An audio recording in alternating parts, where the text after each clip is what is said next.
Past week was Severe Weather Awareness Week, which you probably figured out around Wednesday afternoon at 1 o'clock when all the tornado sirens sounded. It's a good time to chat with the CEO of DTE Energy about how the utility is serving its customers. Its decision to raise rates and the plans for more hikes are not going to make you any happier in this trying economic time. But DTE says it has proof all that investment is paying off. I had a chance to sit down with Jerry Norcia about that, as well as some other things, including how stable the grid is if and when severe storms hit.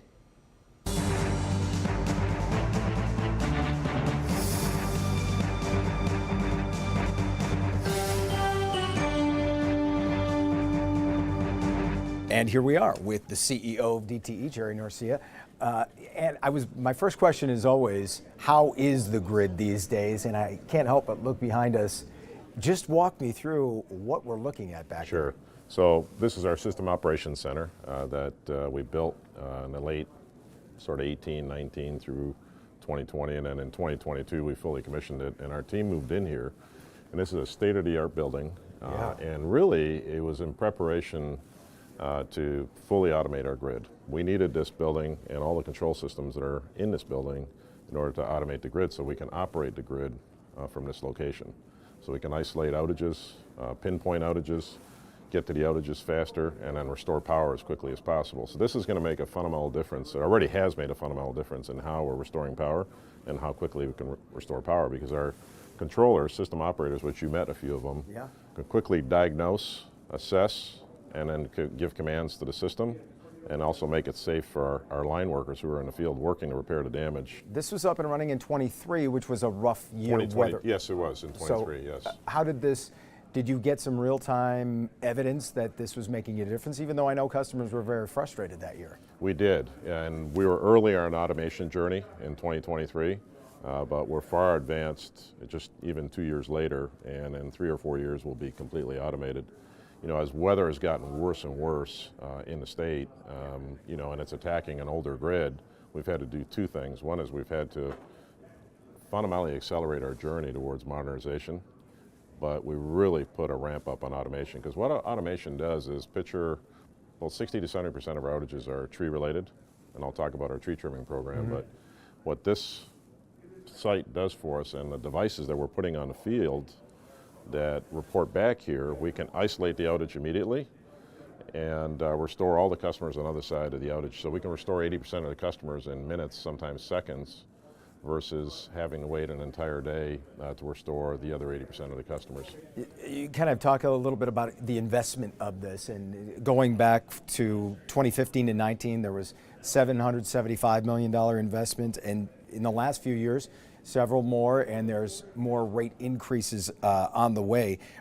Is this part of the evidence that you point to when you have meetings or town hall, you go before the MPSC to say, hey, this is what we mean when we say there's evidence that that money is working? That's a great question. So just to take you back in history a little bit, you know, 15 years ago, we were putting $200 million a year into the grid.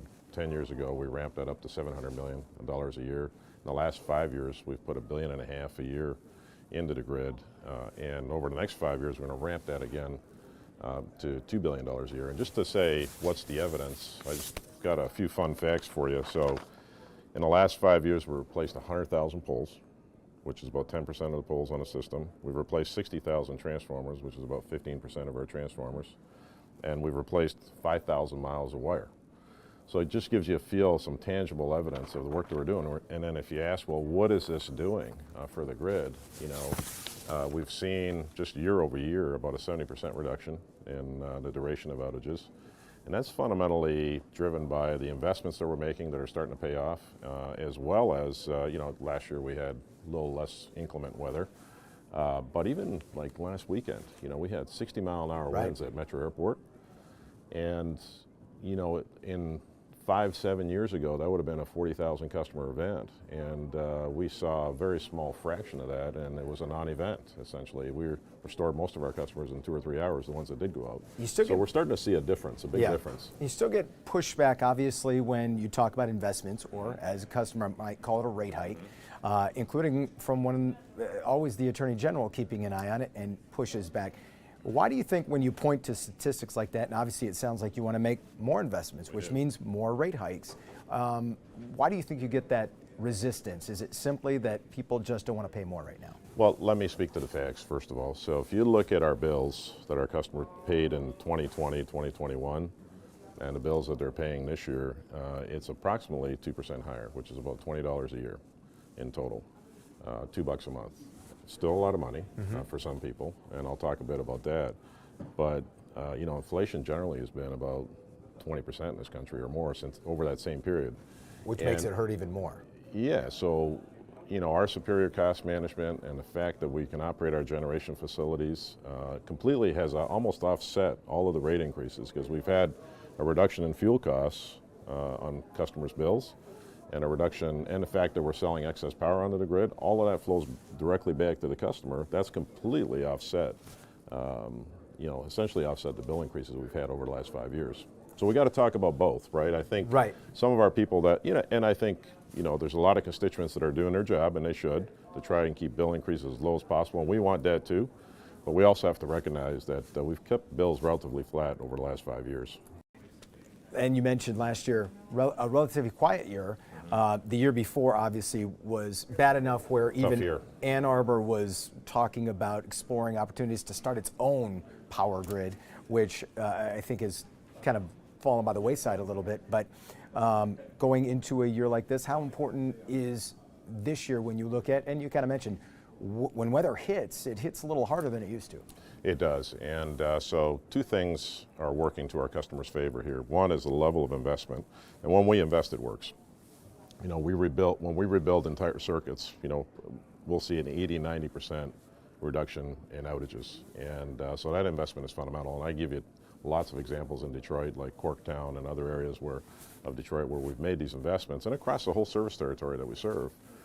When we make the investments, they work. So that's number one. We got to keep going with that. We just got to be persistent, and we can't have episodic on and offs. Otherwise, we'll never get to the end of this. Secondly, we've fundamentally improved our restoration processes. So we've given a mandate, and at first it seemed like it was a crazy mandate that in any big storm, like tens of thousands of customers, we want to be restored within 48 hours. Yeah. And we're getting pretty close. Last year we got to about 95%, and we're marching towards 100%. So not only are we investing in the grid, we're also fundamentally changing the way we operate and how we respond to these storms, because they're becoming more frequent and more intense. And my mandate to the team is we got to be best in class, best in the country on this. And as a matter of fact, some utilities are starting to benchmark with us lately, just because we're improving so much. Do the tariffs from Washington, do those affect you in any way? And I know it kind of drug Canada into saying that there could be a power disruption. Does that affect DTE in any way? It doesn't, and I'll explain why.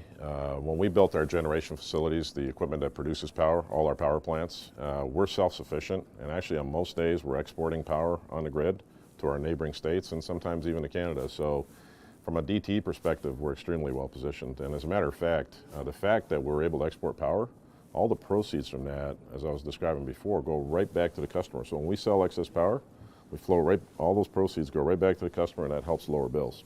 Yeah. So the better our power plants run, the lower our bills are. Clearly. You were talking about tree trimming operations earlier. How is that process going? Full steam ahead more, or are you putting more investment into that as well? So we're investing about $200 million a year in tree trimming, which is pretty significant, and that's about a 400% increase from about a decade ago. And that we started doing that because we saw wind velocities above 40 miles an hour. The number of days where the wind was higher than 40 miles an hour increase at about a 45% slope. Like it keeps moving up every year. So our tree trimming was the first thing that we attacked. We needed to push trees further away from our wires. We're in our last year of a major surge. And so we've trimmed about 30,000 miles of trees, line miles, and as a matter of fact, this year we're starting to, about half of our miles are trimming miles we already trimmed. So every time we go in there, we push the trees back a little further. And that's had a huge impact. You get about a 70%, 80% impact as soon as you trim the trees. Yeah, it only takes one, and all of a sudden you, Yeah, you exactly. got a whole block out, right? Speaking of Washington and how it can kind of affect different things, when it comes to EVs, I know Washington has put it on the back burner, but as a major company, the automakers can't just pivot on a dime. Right. Does your commitment to EV stations and charging to both customers and charging stations throughout the state stay the same? We remain committed to it. I'll just give you some facts. So, you know, we were connecting about 1,000 EVs a month before to our system 3 or 4 years ago. Now it's up to 2,000 a month. And the reason for that is there's a lot more product. And I got to tell you, we got the Silverados in our fleet, Chevy Silverados, and we got the F-150 Lightnings. Great trucks. Yeah. And I drive around in a Silverado. I also drive the F-150s in case Jim Farley's listening.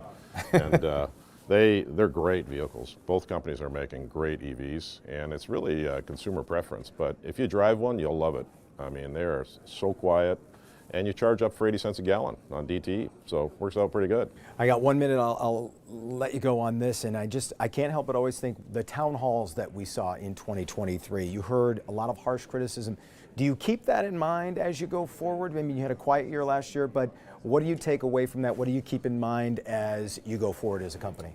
What I heard in those town halls was very disappointing, right? We want to have perfection, and right now our grid, you know, is operating anywhere from 99.9% uptime to 99.97% uptime. And you might say, well, that's really good, but it doesn't feel really good when you don't have, if you're one of that 0.03% that's not up, right? So how that makes us feel here at DTE is we want to, you know, service our customers the way they deserve to be served, which is with perfection. That when you turn the switch on, you need the lights to come on. That's our journey. That's why we're investing, you know, almost $2 billion a year into the grid every year. That's why we're constantly improving our processes to get faster and faster restoration. So we're coming at it from both ends. Mm-hmm. And I think if we execute on this 4-point plan, which is tree trimming, automation, this is evidence of automation, and we're putting hundreds of devices in the field. Third is pole top maintenance, which is not sexy stuff, which is replacing, you know, thousands of poles every year, transformers, so on and so forth. And lastly, we're going to rebuild the really old part of our system, which takes the longest. We do all of that, we're going to achieve perfection for our customers. Jerry, thank you very much. Appreciate it. Thank you. I appreciate you Thanks, making the Jason. time. More Flashpoint right after this.